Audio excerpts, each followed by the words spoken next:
భక్తి చిత్రాలు, జానపద చిత్రాలు రాజ్యమేలుతున్న రోజుల్లో జాతీయోద్యమం నేపథ్యంగా ఒక సాంఘిక చిత్రాన్ని తీయాలని అనుకోవడం నిజంగా ఒక సాహసమే. అందులోనూ ఒక మహిళ ఇటువంటి ప్రయత్నం చేయడం మరీ సాహసం.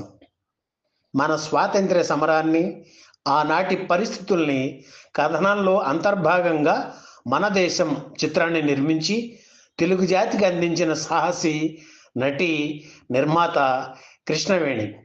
ఇందులో హీరోయిన్గా ఆవిడ కీలక పాత్ర పోషించారు. అంతేకాదు ఎన్టీఆర్ వంటి మహానటుడిని తెలుగు జాతికి పరిచయం చేశారు.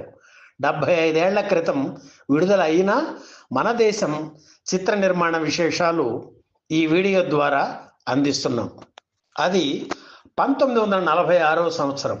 బానిస పాలన నుంచి విముక్తి లభించి దేశం స్వతంత్ర రాజ్యంగా అవతరించబోతున్న తరుణం అది. బ్రిటిష్ పాలకులు మన నేతలకు నాయకత్వం అప్పగించడానికి ఏర్పాట్లు చేస్తున్నారు.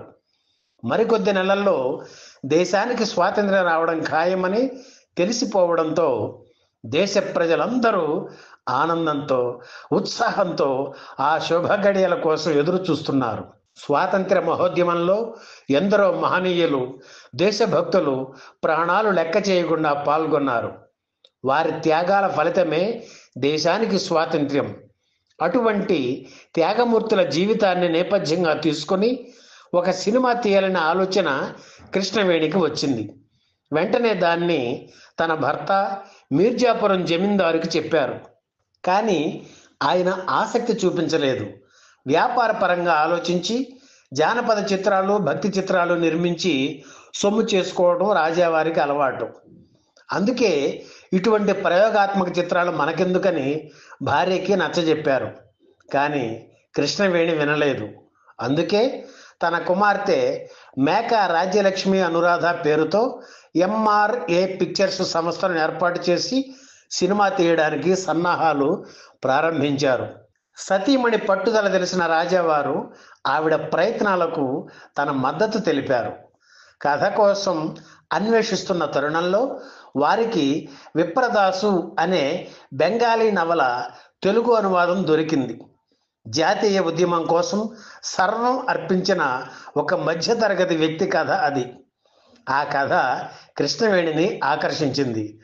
1946వ సంవత్సరపు చివరి రోజులు కావడంతో సినిమాని పూర్తి చేసి స్వాతంత్ర్యం వచ్చిన సందర్భంగా విడుదల చేయాలని అనుకున్నారు కృష్ణవేణి. సముద్రాల రాఘవాచార్య విప్రదాసు కథను సినిమాకి అనుగుణంగా మార్చి స్క్రిప్ట్ తయారు చేశారు. దర్శకుడిగా ఎవరిని పెట్టాలని చర్చ జరిగినప్పుడు తమకు మిత్రుడైన కెఎస్ ప్రకాశ్రావుని అడిగారు. అయితే ఆయన వేరే ప్రాజెక్టుతో బిజీగా ఉండడంతో ఆయన సూచనపై ఎల్వి ప్రసాద్ను ఎన్నుకున్నారు. హీరో పాత్రకి చెదలవాడ నారాయణరావుని, మరో ముఖ్య పాత్రకి నాగయ్యని, పోలీస్ కానిస్టేబుల్ పాత్రకి రేలంగిని ఎన్నుకున్నారు. వంగర మరో ముఖ్య పాత్ర పోషించారు. ఈ సినిమాలో పోలీస్ ఆఫీసర్ పాత్ర ఉంది. ఆ పాత్రను ఎన్టీఆర్కి ఇద్దామని, కొత్తవాడైన మంచి కంఠం, పర్సనాలిటీ ఉన్నాయని దర్శకుడు ఎల్వి ప్రసాద్ సూచించడంతో కృష్ణవేణి సరేనన్నారు. కనిపించేది కాసేపే అయినా కథలో కీలకమైన పాత్ర అది.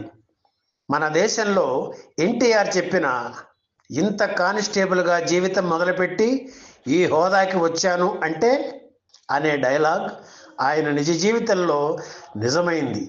మన దేశం సినిమా ప్రారంభమైన గంట తర్వాత ఎన్టీఆర్ పాత్ర వస్తుంది. ఈ సభ జరగడానికి వీల్లేదు అంటూ ఈ సినిమాలోని తొలి డైలాగ్ చెప్పారు ఎన్టీఆర్. ఈ సినిమాకి సంగీత దర్శకుడిగా ఘంటసాలను ఎన్నుకున్నారు. ఆ సమయంలోనే నట సామ్రాట్ అక్కినేని నటిస్తున్న కీలుగుర్రం చిత్రానికి కూడా సంగీత దర్శకత్వం వహిస్తున్నారు ఘంటసాల. మన దేశం చిత్రం చాలా ముందుగానే మొదలైన కీలుగుర్రం విడుదలైన 9 నెలలకు కానీ మన దేశం రిలీజ్ అవ్వలేదు. ఈ సినిమా ప్రారంభంలో ప్రేక్షకులకి కథా నేపథ్యాన్ని వివరించేందుకు వాయిస్ ఓవర్ వినిపిస్తుంది. ఆ తర్వాత కూడా 2-3 సందర్భాలలో వినిపించే ఈ వాయిస్ ఓవర్కి ఘంటసాల తన గళాన్ని అందించారు. 1946 చివరిలో మొదలైన మన దేశం చిత్రం స్వాతంత్ర్యం వచ్చిన 2 ఏళ్లకు కానీ విడుదల కాలేదు.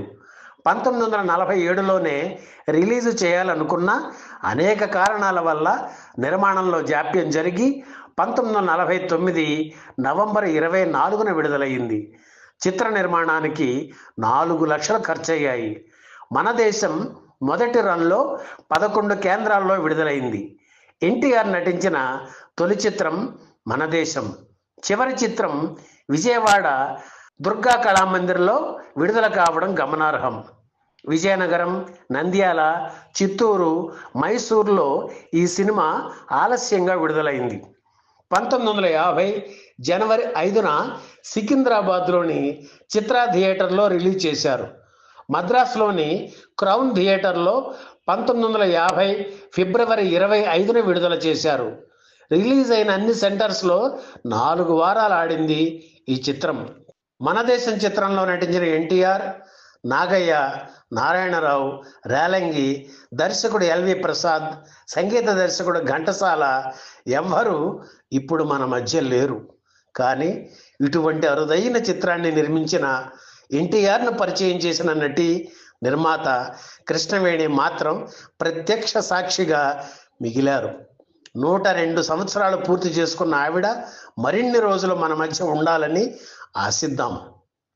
ఈ వీడియో మీకు నచ్చితే లైక్ చేయండి, షేర్ చేయండి, వెంటనే సబ్స్క్రైబ్ కూడా చేయండి.